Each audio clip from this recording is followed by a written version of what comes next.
Congress is in session, as we mentioned, and there was a vote for Speaker. Speaker Boehner won what ended up being a pretty comfortable margin, but there you see 25 Republicans who did not vote for Boehner.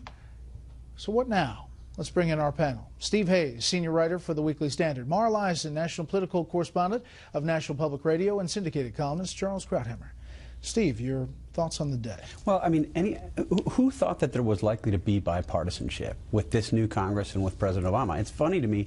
You've heard this from reporters asking questions. You've heard this from some members of Congress, I think, rather facetiously, feigning outrage or surprise that President Obama is not reaching out, that this is not going to be a new era of bipartisanship. It never was going to be. It was clear. It's been clear for months that President Obama was going to veto, or at least wasn't going to support, the Keystone Pipeline.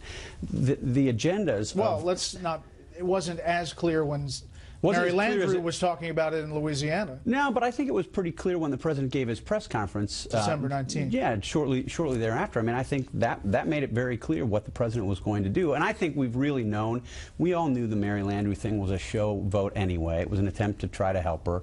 None of us took it that seriously. I think it's been pretty clear for a while that the president wasn't supportive of Keystone Pipeline.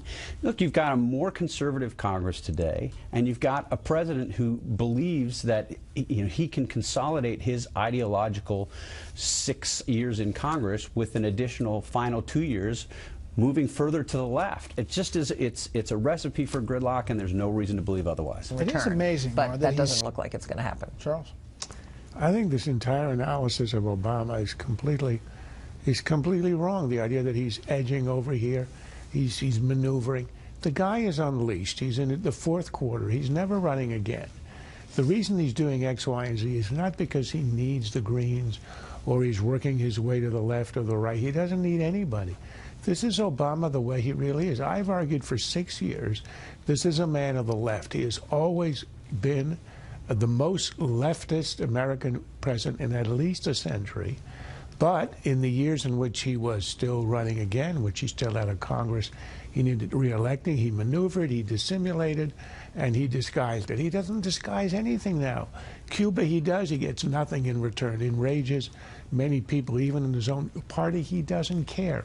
Keystone is open and shut. It's 70% of the American people, a majority of the Senate, a supermajority of the Senate, a lot of Democrats. He doesn't care.